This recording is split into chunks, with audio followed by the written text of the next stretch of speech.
Good afternoon, everybody. This is Wilderness 71 coming back at you with another video. Today, we're going to talk about the priest and king of Salem, Melchizedek.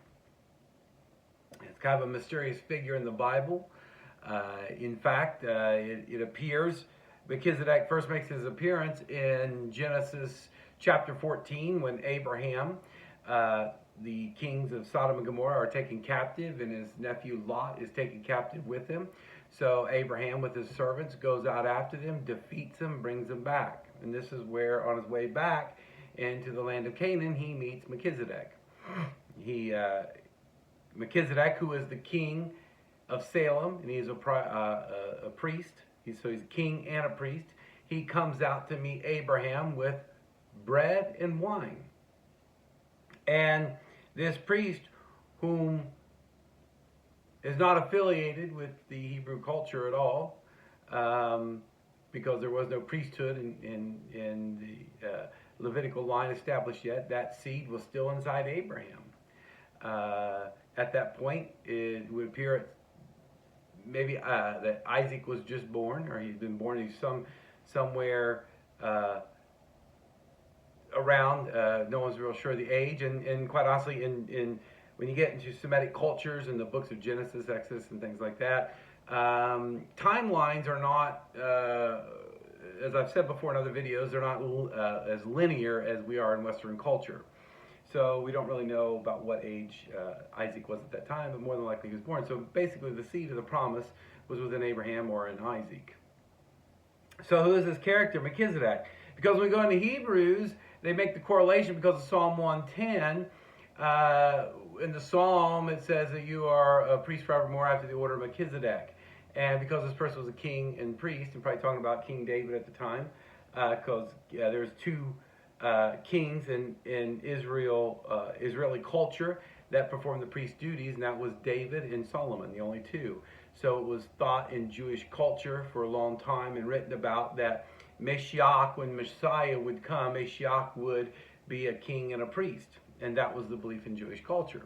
So because King David, who was a prefigurative of Yeshua, and so was Solomon, which Solomon's name means peaceable, that that Mashiach would be a king and a priest. And then Hebrews takes that and establishes that, basically saying that Jesus is a priest and the order of Melchizedek forevermore, no beginning and no end.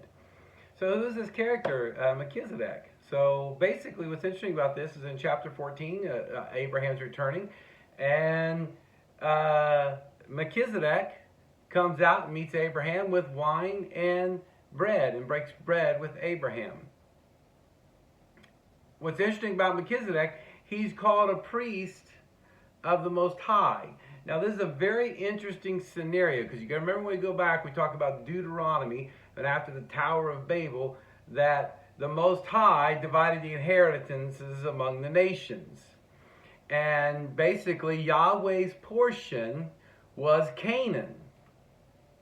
And we know that Yahweh, and I've talked before about the two-person Yahweh, that Yahweh is a reference to Jesus and also the Most High. And I demonstrated that with Moses when Yahweh was talking to Moses and Yahweh passed by, but Yahweh covered the eyes of Moses while Yahweh's glory passed by.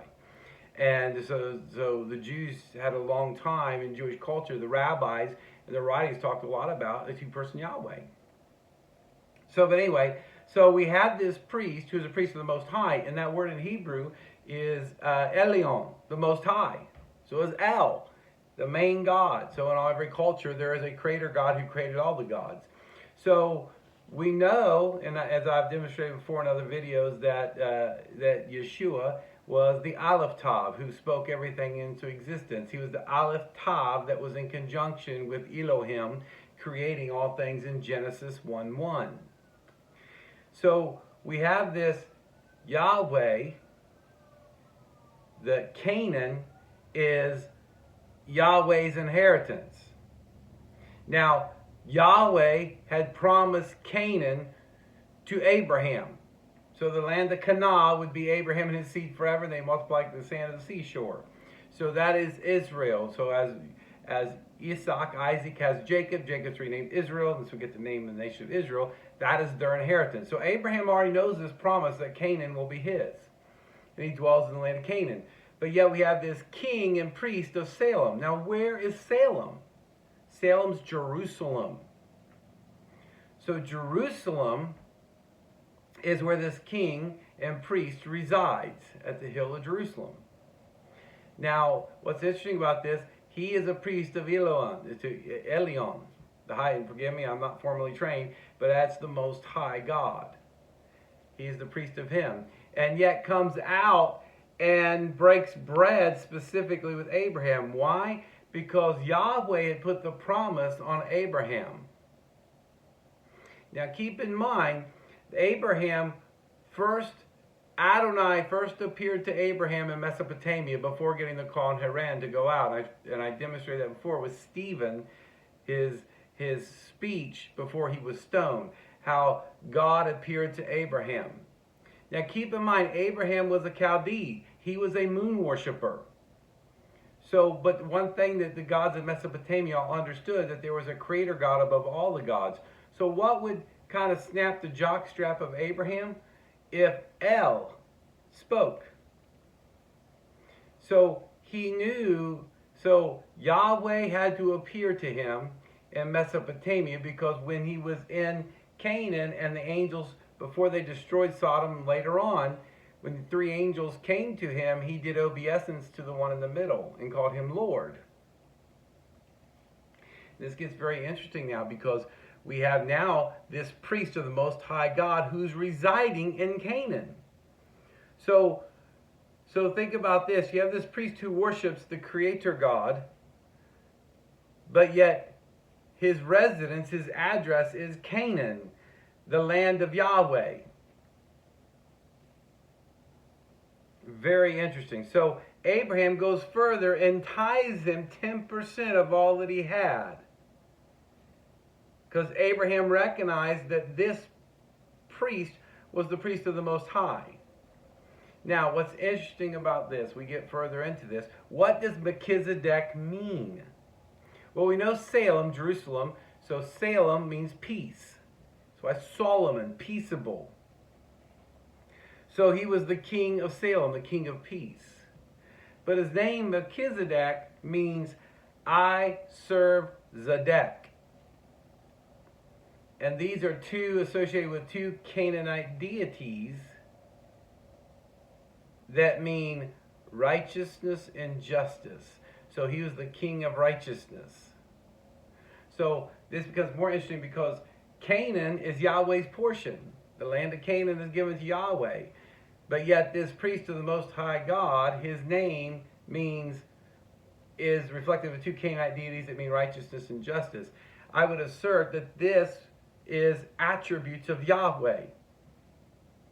This is why the psalmist says, you are on the order of the priest of Melchizedek forever.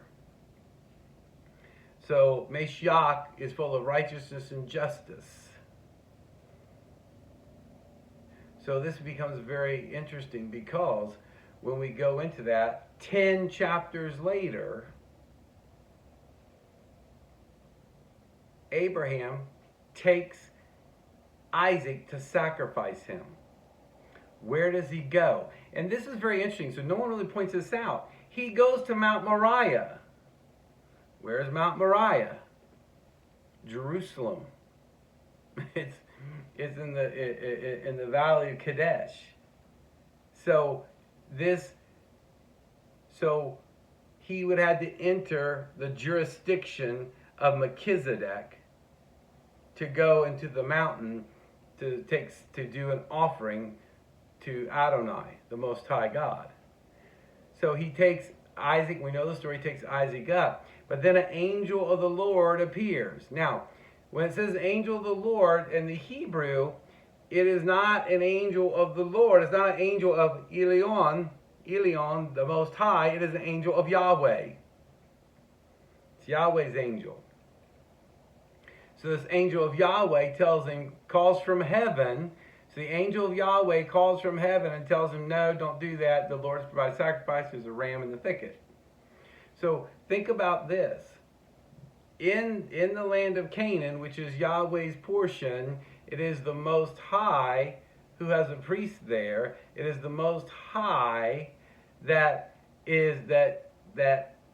Abraham's going to go sacrifice Isaac to at the command of the Lord, but Yahweh's messenger. So here again, we're seeing a demonstration that Yahweh, the Canaanite deity that has the control of Canaan, that's his jurisdiction, is connected to El.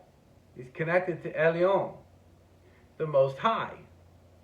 So, which is very interesting, because what we as Christians believe that this Yahweh is Yeshua HaMashiach, is Jesus the Messiah. So Jesus is that Yahweh. He is that second Yahweh. He is that Aleph Tav who spoke everything to existence. And we demonstrate this further when we get into the Gospels, when Jesus leaves Judea, because keep in mind, there's still cosmic geography. Of their gods, the other Benanah Elohim were placed as shepherds over the other nations. And they had a time. And when Jesus went to Caesarea Philippi and cast the man out with the demons, they said to Jesus, now if you look, when Jesus cast out demons in Judea, the demons talked differently to him. In Caesarea Philippi, outside of Judea, they said, what do you have to do with us, Jesus of Nazareth, Son of the Most High? Have you come to destroy us before our time? They knew. Now, these demons would be offspring of the Benanah Elohim. The demons were offspring from the flood, from Genesis chapter 6. It came out of offspring. Those children, those giants, had nowhere to go. There's no place in heaven or hell for them. So when the flood came and destroyed them, they had no place. They roam the earth. Their spirits do. And they said, so these are actually their parents, their fathers are Benanah Elohim, sons of God. So in essence, they would be grandsons of the Most High. But yet, they show respect unto Yeshua, Yahweh. They call him, so they basically called Jesus a Benanah Elohim because he was a son of El. So they said, what do you have to do with this, Jesus of Nazareth, Son of the Most High? And when they said, have you come to destroy us before our time, that means they knew that there was a preference with this Yeshua, this Son of the Most High, that was different than all the other sons of the Most High. So we see that what Adonai did, he loved man so much when they did, after the flood, when they went to build a ziggurat to bring man, to bring the deity back down to them again, like they were doing in Genesis chapter 6, he divorced them and chose one man, and made himself a little lower than the angels, made himself a little lower than Elohim, chose the smallest of portion, the smallest inheritance among the other Benanah Elohim, and chose one man to bring his message, to bring his promise, to bring in Messiah. It's very interesting. So when understanding this, understanding Melchizedek gives you an understanding of what was going on at the time, and also understanding the role as the high priest, the priest of righteousness and justice, and the king who has the right to rule, and that is Jesus of Nazareth. Anyway, I hope you enjoyed the video today. If you're in distress, you have problems, please run to Jesus of Nazareth, for he is your shield, your buckler, your high tower, the rock of your salvation. In him you trust. If you don't know Yeshua HaMashiach as your Lord and Savior, get on your knees and pray to Jesus of Nazareth and ask him into your heart. And I promise he will send the Ruach HaKodesh, the Holy Spirit, to lead you to all truth and understanding. Y'all have a great day.